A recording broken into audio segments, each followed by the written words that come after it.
ఆంధ్ర తెలంగాణలో తక్కువ ఫీజులతో high quality results ఇస్తున్న ఏకైక సంస్థ తిరుమల్ ఐఏఎస్ ఇన్స్టిట్యూట్. సోషల్ మీడియాను ఉపయోగించుకుని పచ్చళ్ళ బిజినెస్ బానే చేస్తున్నారు. టేస్ట్ ఎలా ఉంది, ఆర్డర్లు ఎలా వస్తున్నాయో మనకైతే తెలీదు. కానీ మాటలే కాస్త అదుపు తప్పాయి. నోరు మంచిదైతే ఊరు మంచిదవుతుందనే సామెతను మర్చిపోయారు. వ్యాపారం ఏదైనా దేవుడు కస్టమరే అనే ఆలోచన చేయలేకపోయారు. ఫలితం కళ్ల ముందు కనిపించింది. దెబ్బకు దిగొచ్చారు. ఇప్పటికే మీకు అర్థమైపోయి ఉంటది ఎవరి గురించి చెప్తున్నామో. ఎస్, వారే అలైఖ్య చిట్టి పికిల్స్.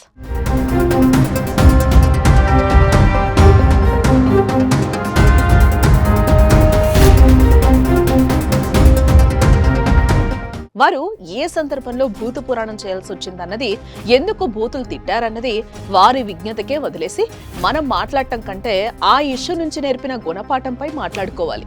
సోషల్ మీడియాను ఫాలో అయ్యే వారికి అలైఖ్య చిట్టి పికిల్స్ గురించి ప్రత్యేకంగా ఏం చెప్పనక్కర్లేదు. ఇన్స్టా, యూట్యూబ్ లో మీరు చాలా ఫేమస్ కదా. రాజమండ్రి కేంద్రంగా పచ్చళ్ల వ్యాపారాన్ని అలైఖ్య చిట్టి పికిల్స్ పేరుతో ఓ యువతి కుటుంబం నిర్వహిస్తోంది. తండ్రి చనిపోయాక అన్ని తానే ముగ్గురు సిస్టర్స్ విజయవంతంగా రన్ చేస్తున్నారు. ఉపాధి కోసం మహిళలు సొంత వ్యాపారం చేయడం తప్పేం కాదు. ఆ విషయంలో మహిళలు ముందుకు రావాలి, నలుగురికి ఆదర్శంగా కూడా నిలవాలి. ఆటుపోట్లను సవాళ్లను ఎదుర్కొని ఓ ముందడుగు వేయాలి. ఇలా ముందడుగు వేసి అలైఖ్య పికిల్స్ ప్రారంభించటాన్ని అభినందించాల్సిందే. ఆ వ్యాపారాన్ని సోషల్ మీడియా ద్వారా విస్తరించిన తెలివికి హ్యాట్స్ ఆఫ్ చెప్పాల్సిందే. ఇందులో నో డౌట్ కూడా. కానీ వ్యాపారంలో కస్టమర్సే దేవుళ్లుగా అని కొటేషన్స్ ఇవ్వడం కాదు, వారితో మర్యాదగా మెలగాలి కదా. ఆ విషయాన్ని చిట్టి పికిల్స్ మర్చిపోయారు. కస్టమర్స్ పై భూత పురాణం అందుకున్నారు.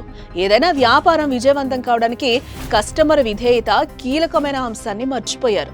తమ బ్రాండ్ ఎదగడానికి, అమ్మకాలు పెరగడానికి, పదే పదే కొనుగోళ్లకు తిరిగి రావడానికి కస్టమర్ లాయల్టీ అనేది చాలా ముఖ్యమైన ఆలోచన లేకుండా ప్రవర్తించారు.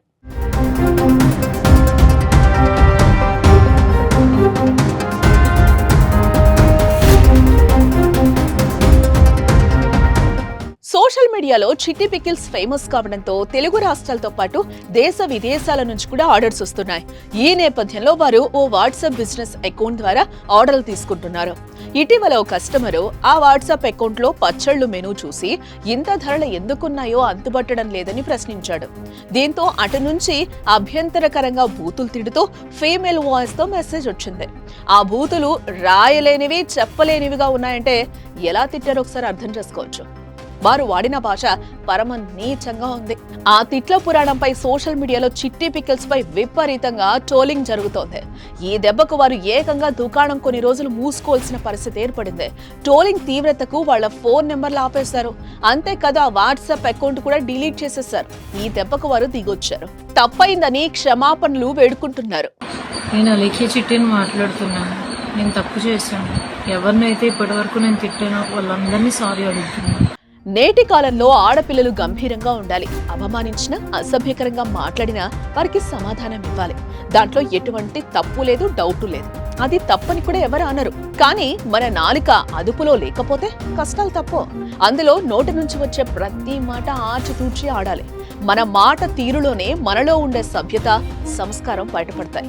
మన మాటల ద్వారానే ఎదుటివారి యొక్క ప్రశంసలను పొందొచ్చు.